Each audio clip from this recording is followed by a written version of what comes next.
Çox maraqlı dərs əslində. Sonra davam edirik dostlar.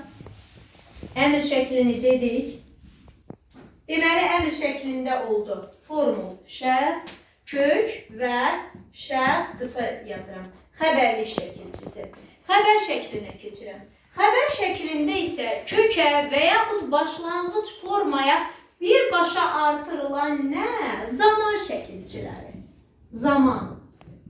Əgər mənim balalarım zaman şəkilçilərini yaxşı öyrəniblərsə, yaxşı bilirlərsə, zamanın 3 yerə bölündüyünü, indiki zamanın şəkilçisinin keçmiş zamanın özünün özlüyündə 2 yerə bölünüb, şuhidi və nəqli keçmiş olduğunu, şuhidi keçmiş zamanın şəkilçisi nə idi Abbasova? Yadınızda qalardı da o bəyəkki yolla. Şuhidi keçmiş zamanınki nə oldu Məryəm? Nəqli keçmiş zamanda mış və ıbdır. Qeyri-qəti gələcək zamanda ar, qəti gələcək zamanda acaq üzr istəyirəm olduğunu bilirsinizsə artıq. Xəbər şəklini tapmaq sizin üçün 2/2-yə bərabərdir. Bir sözdə zaman şəkilçisi varsa, o söz xəbər şəklindədir. Aydındır? Diqqətli olun ki, bunu fe'li sifətin mış şəkilçisi ilə, fe'li sifətin acaq şəkilçisi ilə qarışdırmayın. Bunu artıq gələn dərsimizdə izah edəcəm fe'li sifət, fe'li bağlamanı keçərkən. Bura qədər bir problemimiz yoxdur. Yenə də nümunələr yazın da sizsiniz. Yazdı. Sözün kökü yazdı. Başa düşürəm. Şuhidi keçmiş zaman şəkilçisi. Yazacaq. Yaz sözün kökü acaq. Gələcək zaman şəkilçisi bu deməkdir ki, bu feillərim artıq xəbər şəklindədir. Aydın oldu. Keçirəm surətli keçəcəm. Arzu şəkli. Bayaqdan onsuz da məlumat vermişəm. Arzu şəklinin göstəricisi A üstü 2-dir.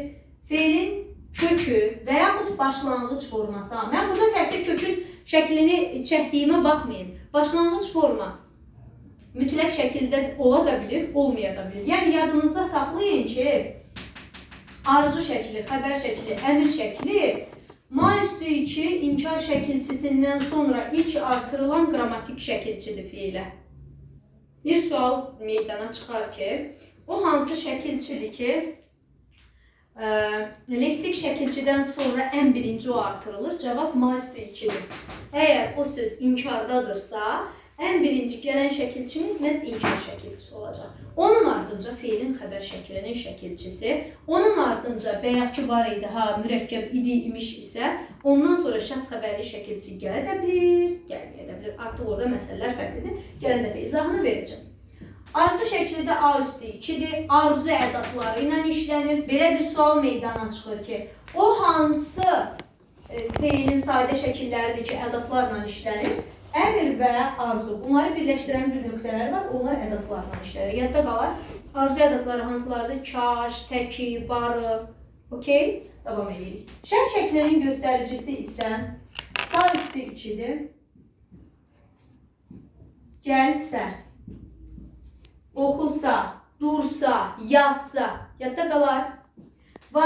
Bunu da qeyd edeyim. Şərt şəkli bu şəkillərin içində yeganə şəkildir ki, o feilin, baxın, feilin yeganə şəkli şərt şəklidir ki, sadə cümlənin xəbəri ola bilmir. Yadda qalar, əmr şəklini, xəbər, arzu, vacib, lazım, sadə cümlənin xəbəri ola bildiyi halda, şərt şəkli sadə cümlənin xəbəri ola bilmir. O mürəkkəb şəkildə olacaq, mürəkkəb cümlədə olacaq, üzr istəyirəm. Mürəkkəb cümlədə, tabeli mürəkkəb cümlədə baş budaq arasında işlənir. Yadda qalar.